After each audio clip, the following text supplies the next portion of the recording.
pagi, saudara-saudari yang terkasih dalam Tuhan. Sangat bersuka cita sekali pada pagi hari ini kita bisa bertemu di dalam ibadah minggu pagi ini, meskipun melalui online ya. Tapi saya merasa bersyukur bisa menatap wajah kita semua di sini. Dan saya bersyukur karena Tuhan terus memberkati kita hingga kita masih bisa ketemu meskipun melalui online. Dan hari ini kita memasuki tema yang baru. Kalau bulan lalu kita punya tema One Master, bulan ini kita punya tema The Devotion of Our Youth, yang kalau diartikan itu pengabdian atau kasih pada masa muda kita. Nah, sebelum kita memulai, mari kita satukan hati, tundukkan kepala, dan kita berdoa. Tuhan, terima kasih Tuhan untuk pagi hari ini. Kami mengucap syukur Tuhan, karena kasih-Mu kepada kami Tuhan, sehingga kami masih ada sampai saat ini Tuhan. Dan kami bersyukur untuk saudara-saudari yang kita bisa berkumpul di tempat ini meskipun melalui media online Tuhan, tapi kita bisa terus bertatap muka, berkomunikasi, berfellowship, memuji Engkau Tuhan.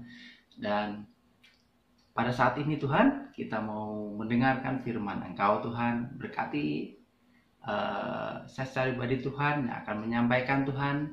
Biarlah Roh Kudus Engkau juga membantu sehingga apa yang saya sampaikan Tuhan adalah sesuai dengan kehendak dan firman Engkau Tuhan. Juga berkati setiap hati Bapa yang mendengarkan firman Engkau Tuhan, sehingga seperti hati yang seperti tanah yang subur Tuhan, sehingga firman yang masuk Tuhan bertumbuh Tuhan, membuahkan buah-buah roh di dalam kehidupan kami Tuhan.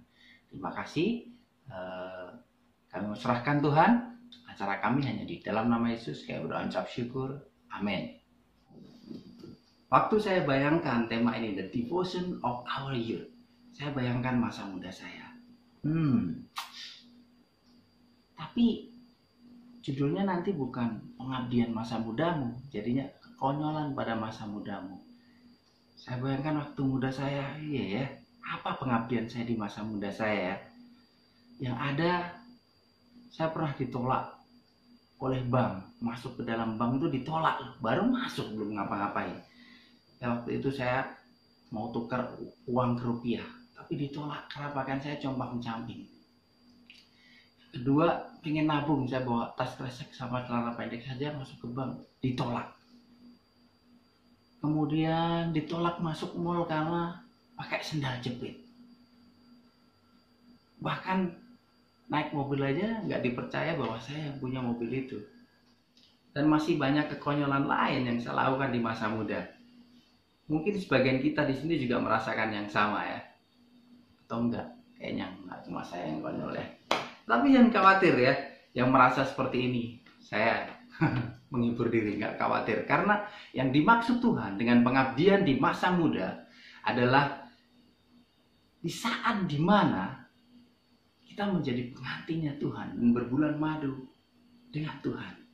Yaitu di saat dimana kita mengambil keputusan, berjanji untuk mengasihi Tuhan dengan segenap hati kita, dan kita dibaptis, dan kita memulai waktu-waktu menjadi seorang Kristen yang sejati. Nah, kenapa momen ini yang Tuhan maksud? Bukan masa jatuh cinta pada Tuhan. Saya mengingat dimana saya meminta istri saya untuk jadi pacar saya. Kita pergi ke pantai di tengah laut dengan perahu kecil, romantis ya. Ya. Bersama single yang lain juga ada beberapa merek menemani kita di tengah laut. Saya meminta dia menjadi pacar saya. Dia jawab iya, tapi mukanya nggak bahagia, seperti di dalam tekanan. Karena takut disenggol masuk ke laut.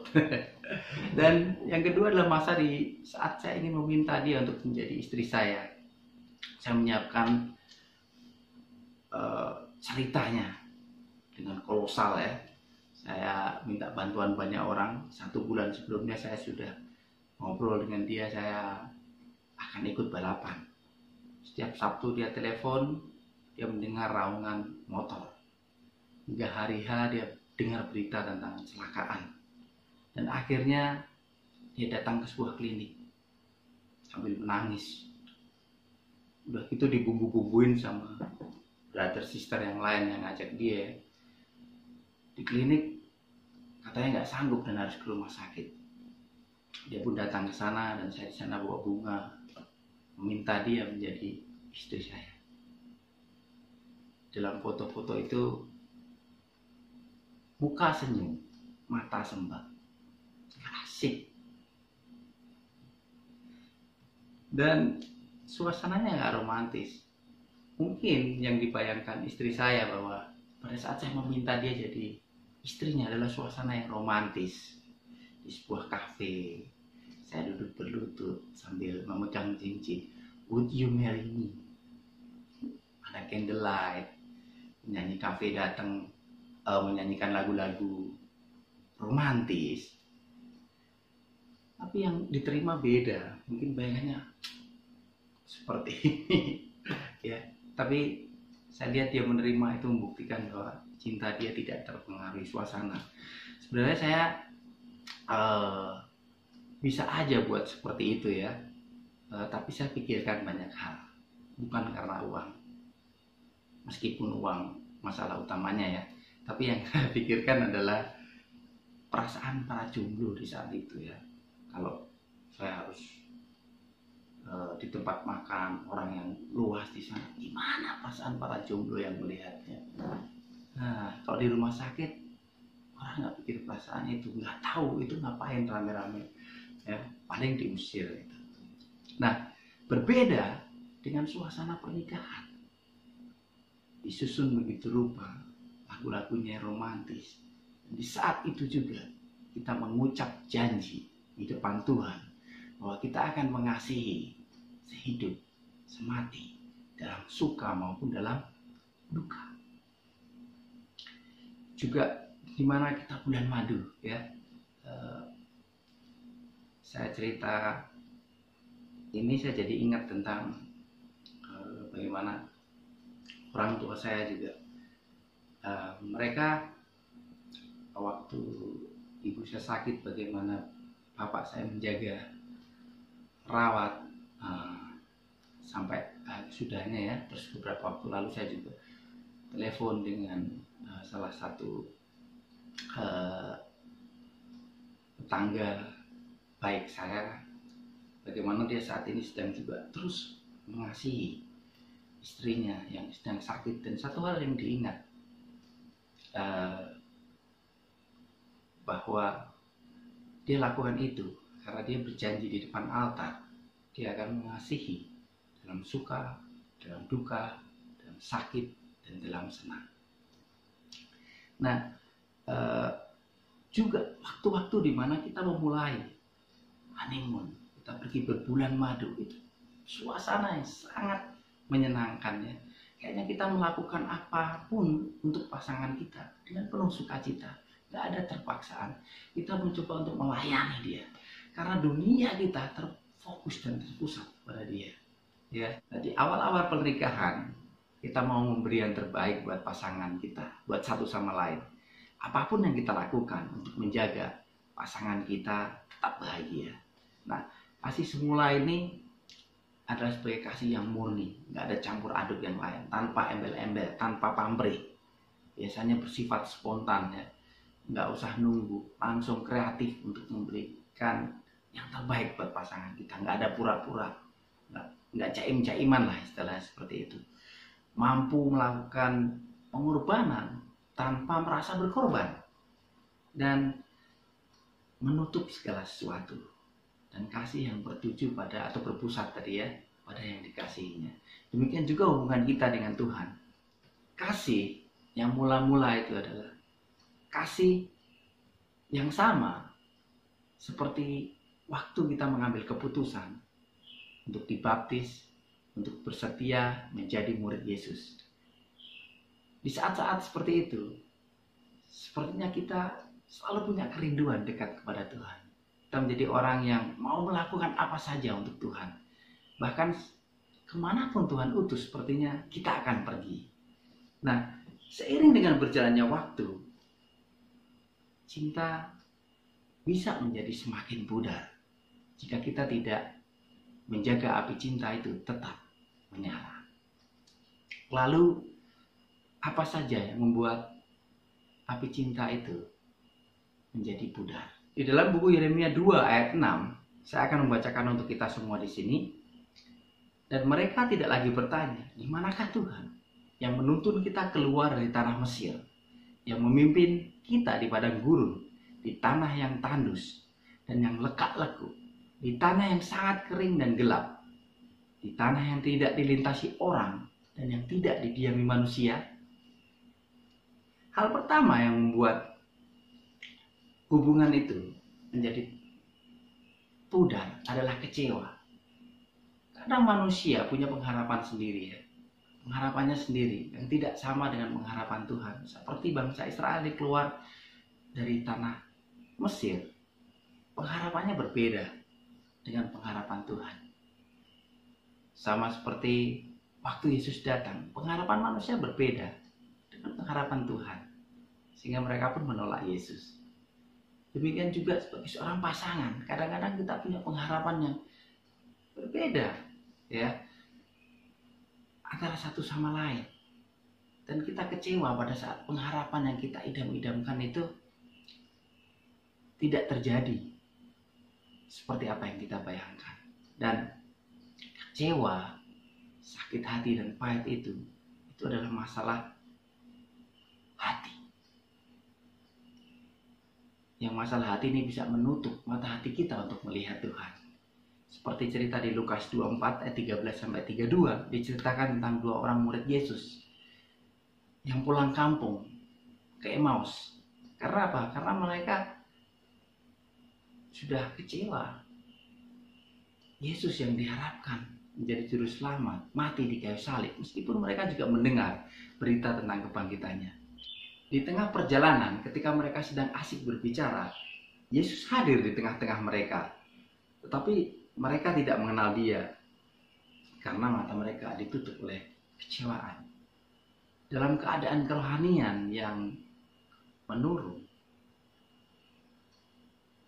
Tuhan sebenarnya mau hadir, tapi seringnya kita tidak bisa merasakan kehadiran Tuhan karena hati yang kecewa, sakit hati, kepahitan, dan hal-hal yang lain. Dalam jemaat, kita tentu tahu, bahkan kadang-kadang bukan hanya Tuhan yang membuat kita sakit hati dan kecewa. Saudara-saudara kita dalam iman pun membuat kita kecewa. Dan akhirnya kita meninggalkan, ada yang meninggalkan Tuhan, ada yang meninggalkan jemaat, dan tidak lagi enjoy kita hidup bersama dengan satu sama lain. Saya pun pernah kecewa dengan Tuhan karena Tuhan tidak menjawab doa saya. Waktu orang tua saya sakit, Tuhan lebih memilih Dia memanggil mereka dibanding Dia menjawab doa saya untuk menyembuhkan mereka. Dan saat itu saat dimana saya begitu terpukul. Mungkin nasihat-nasihat, ayat-ayat yang diberikan tidak masuk ke dalam otak saya. Saya juga pernah kecewa dengan jemaat karena satu orang. Saya melihat hidupnya nggak mencerminkan sebagai seorang murid.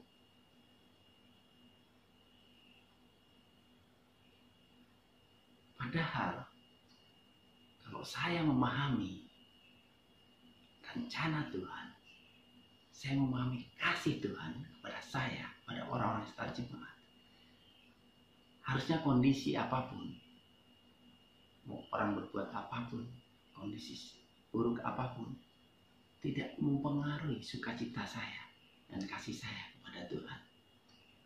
Tapi karena saya kecewa, ada pengharapan-pengharapan yang saya punya sendiri, akhirnya kekecewaan itu muncul. Dan saya mengajak untuk kita yang mungkin kecewa, sakit hati, ada kepahitan, mari kita bereskan hati kita agar kita juga bisa merasakan kehadiran Tuhan di dalam hidup kita. Kecewa juga merupakan bagian di mana kita tidak merasa dicintai. Itu seringkali membuat kita kecewa. Mungkin pas single, kita mencintai seseorang, tapi cintanya bertepuk sebelah tangan, menjadi kecewaan tersendiri. Oh Tuhan, cinta dia, sayang dia, rindu dia, dianya enggak. Seringkali kita kecewa karena kita merasa kita tidak dicintai. Hal yang kedua adalah ada yang lain. Di hati kita bukan lagi fokus kepada Tuhan. Di buku Yeremia 2 ayat 5, saya akan bacakan untuk kita semua di sini. Beginilah firman Tuhan. Apakah kecurangan yang didapati nenek moyangmu padaku? Sehingga mereka menjauh daripadaku, mengikuti dewa kesia-siaan sampai mereka menjadi sia-sia. Bangsa Israel pada akhirnya di buku ini dikatakan mereka menyembah Baal. Padahal Tuhanlah yang menuntun mereka dari tanah Mesir menuju ke tanah perjanjian, tanah Kanaan. Dan di dalam perjalanannya Tuhan banyak lakukan hal-hal yang membangkitkan iman, mukjizat, roti mana dan lain sebagainya, ya, tiang awan. Itu hal luar biasa. Dalam kehidupan kekristenan kita, mungkin kita juga melewati banyak hal yang luar biasa di dalam hidup kita waktu kita berjalan bersama Tuhan. Dan apakah itu menjadi motivasi dan semangat bagi saya untuk saya terus mengasihi Tuhan, dengan saya selalu mengingat kasih saya yang mula-mula dan bagaimana Tuhan menyertai hidup saya sampai sekarang. Dengan saya terus melihat apa yang menjadi fokus saya di dalam hari-hari saya, bagaimana saya menggunakan waktu saya, pikiran saya, uang saya. Apakah saya masih berfokus dan berpusat kepada Tuhan? Apakah saya juga memikirkan apa yang saya lakukan? Apakah saya juga mempunyai hal kreatif untuk saya merasakan dekat dengan Tuhan? Menggunakan waktu-waktu saya untuk dekat dengan Tuhan. Dan bukan hanya itu, mengasihi Tuhan berarti juga mengasihi orang-orang yang ada di sekitar kita. Apakah kita juga mengasihi orang-orang di sekitar kita? Mungkin orang yang membutuhkan, atau bahkan orang-orang yang saat ini rindu untuk mengenal firman Tuhan. Atau kita justru mundur diri dari pelayanan kita. Seperti contoh ya, di 2 Timotius 4 ayat 10, saya bacakan untuk kita semua di sini. Karena Demas telah mencintai dunia ini dan meninggalkan aku. Ia telah berangkat ke Tesalonika. Kreskes telah pergi ke Galatia dan Titus ke Dalmatia.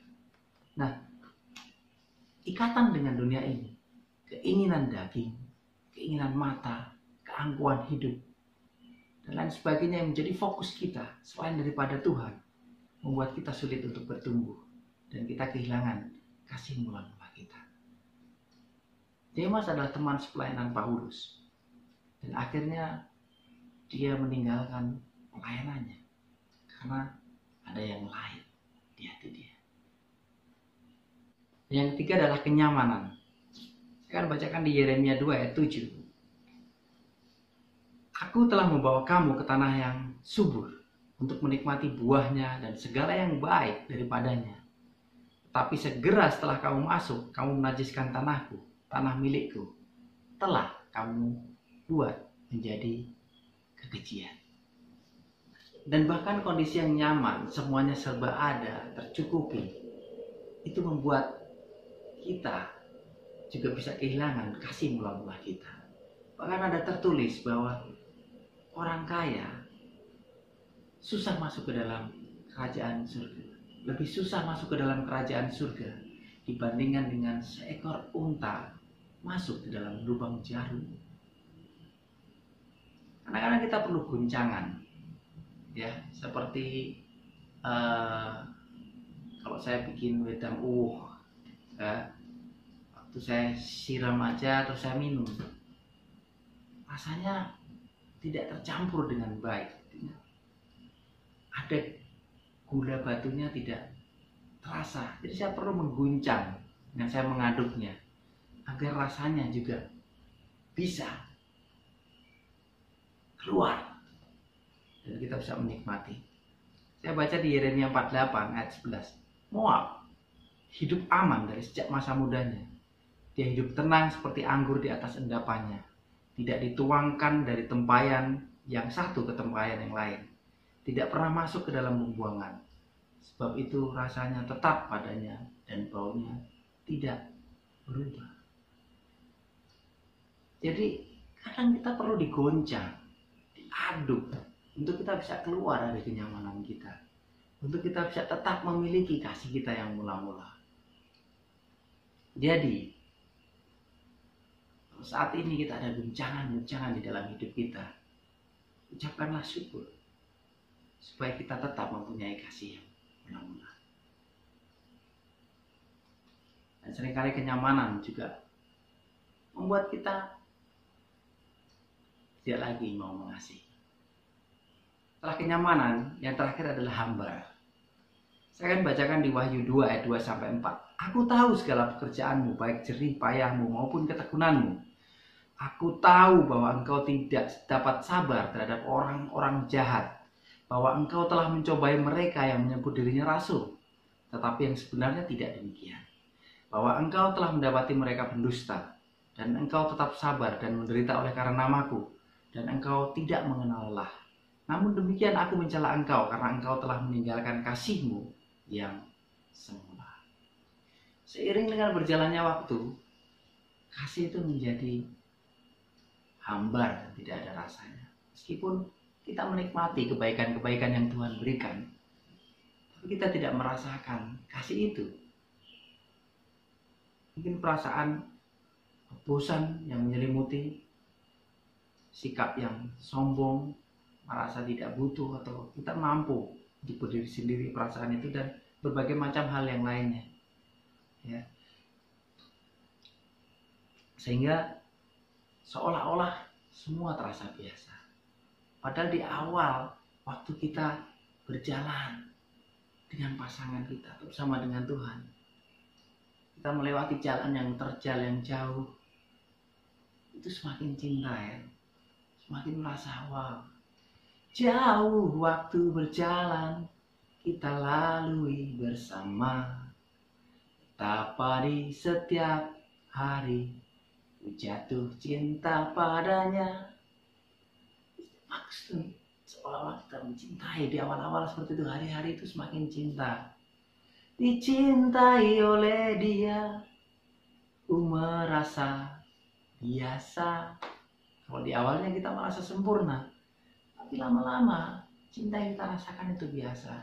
Yang ada cinta kita menjadi hambar dan tidak ada rasanya.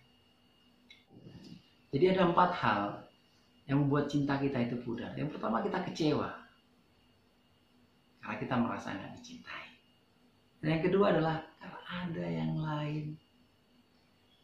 Yang ketiga adalah karena kenyamanan. Seringkali kenyamanan membuat kita lupa akan siapa diri kita. Dan yang terakhir adalah hambar. Kita tidak merasa lagi spesial di mata Tuhan. Kita tidak lagi juga melakukan hal spesial kepada Tuhan. Nah, lalu bagaimana kita bisa mengembalikan kasih mula-mula kita? Dan saya bersyukur di dalam jemaat kita ada namanya pembimbingan, di mana kita terus diingatkan untuk kita kembalikan kasih kita seperti kasih mula-mula. Dan juga ada study Bible. Saya share sedikit Pak Posari dan Ibu ya. Meskipun secara usia sudah dewasa, tapi mereka punya kerendahan hati yang terus mau belajar. Bahkan dia mengejar-kejar untuk kapan ada waktu mereka bisa study Bible. Dan ini adalah hal yang luar biasa. Saya secara pribadi sangat belajar dengan hati mereka. Untuk saya juga terus mau punya kerinduan mengerti apa yang menjadi firman Tuhan.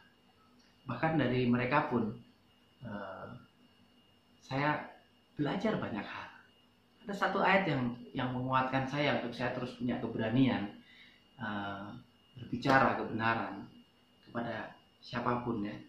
Jangan, ini poin tambahan aja, janganlah engkau keras terhadap orang tua, melainkan tegurlah dia sebagai bapa, tegurlah orang-orang muda sebagai saudara. Sebagai jemaat kita terus saling mengingatkan siap apapun itu, tapi dengan cara yang bijak. Saya bersyukur bisa belajar di sini dan Tuhan kasih kesempatan untuk saya terus belajar bagaimana kita mengembalikan kasih mula-mula kita. Saya akan bacakan satu ayat untuk kita semua di sini.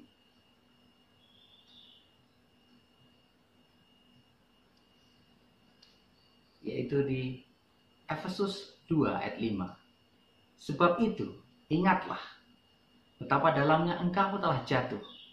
Bertobatlah dan lakukanlah lagi apa yang semula engkau lakukan.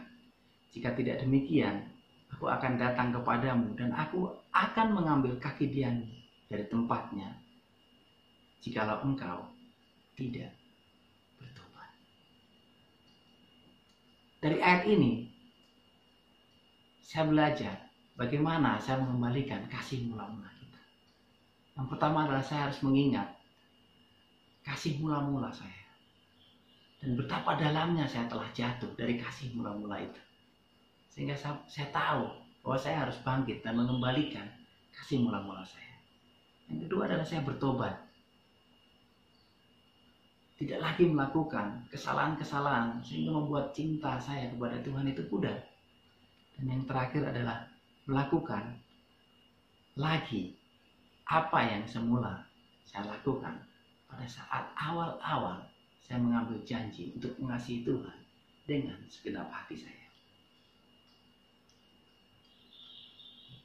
Dan saya bersyukur karena Tuhan telah lebih dahulu mengambil langkah itu. Di Yeremia 2 ayat 2, saya bacakan untuk kita semua di sini. Pergilah, memberitahukan kepada penduduk Yerusalem dengan mengatakan, beginilah firman Tuhan, aku teringat kepada kasihmu pada masa mudamu, karena cintamu pada waktu engkau menjadi pengantin, bagaimana engkau mengikuti aku di padang gurun, di negeri yang tiada tetap bulannya. Tuhan melalui Nabi Yeremia kepada bangsa Israel sebenarnya memulai untuk teringat kepada kasih mula-mula pada waktu bangsa Israel mengikut Tuhan dari Mesir menuju tanah Kanaan. Tuhan selalu membuka pintunya buat kita kembali kepadanya. Dan mari kita mengembalikan kasih mula-mula kita dengan kita mengingat kasih Tuhan kepada kita. Kasih yang mula-mula yang kita lakukan juga kepada Tuhan. Waktu kita memberi diri dibaptis, mengambil keputusan untuk mengasihi Tuhan dengan segenap hati. Yang kedua, mari kita bertobat dengan kita tidak melakukan hal yang membuat cinta kita menjadi pudar. Karena kekecewaan, karena ada fokus yang lain, karena kenyamanan kita, karena kita merasa bosan dan hambar. Dan yang terakhir, mari kita lakukan pekerjaan-pekerjaan sesuai dengan kasih kita yang mula-mula. Tuhan memberkati.